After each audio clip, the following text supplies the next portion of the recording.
Assalamualaikum warahmatullahi wabarakatuh. Perkenalkan, nama saya Dara Apriliana. Saya adalah mahasiswa angkatan 2020 Prodi Pemanfaatan Sumber Daya Perikanan, Fakultas Kelautan dan Perikanan. Di video ini saya bermaksud untuk memberi jawaban saya yang dimana soal yang diberikan oleh Bapak Ilham Zulfahmi dengan mata kuliah Oceanografi Perikanan yang terdiri dari 6 soal, yang dimana soal yang pertama yaitu mengapa kegiatan biologi reproduksi perlu diperhatikan dalam pengelolaan sumber daya perikanan. Nah, di sini jawaban saya yaitu karena dikhawatirkan akan mengalami penurunan jumlah stok akibat pencemaran perairan, perlu segera dilakukan untuk mengatasi hal ini. Nah, jadi jika tidak ada yang perlu diperhatikan dalam pengelolaan sumber daya perikanan, maka biota-biota laut akan menurun kualitas dan reproduksi tersebut. Maka ikan semakin sedikit dan tidak ada hasil penangkapan yang akan dihasilkan oleh nelayan tersebut. Nah, soal yang kedua yaitu bagaimana cara menentukan musim pemijahan. Nah, jawaban dari saya berdasarkan pengamatan sebarang frekuensi diameter telur, sedangkan pendugaan musim pemijahan menggunakan pendekatan indeks kematangan gonad atau TKG atau gonad symmetric index atau GSI pada saat bulanan. Dan berdasarkan Astra satelit, Aquamodis digunakan sebagai data pendukung musim pemijahan. Nah, soal yang ketiga, bagaimana cara menentukan pola migrasi ikan?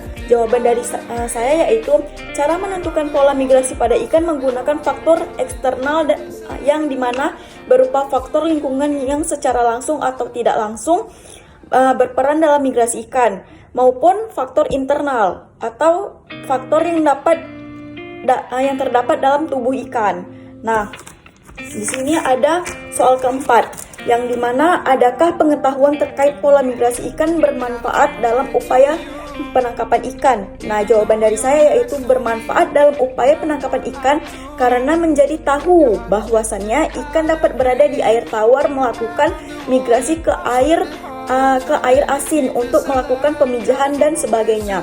Begitu juga sebaliknya, ikan yang berada di air asin akan melakukan migrasi ke air tawar untuk melakukan pemijahan ataupun mencari makan dan sebagainya.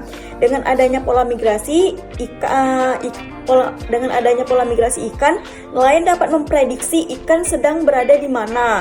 Nah, jadi nelayan tidak susah-susah lagi terjebak karena adanya migrasi ikan. Seharusnya nelayan menangkap di tengah laut, ikan telah melakukan migrasi ke pinggir laut dan begitu sebaliknya.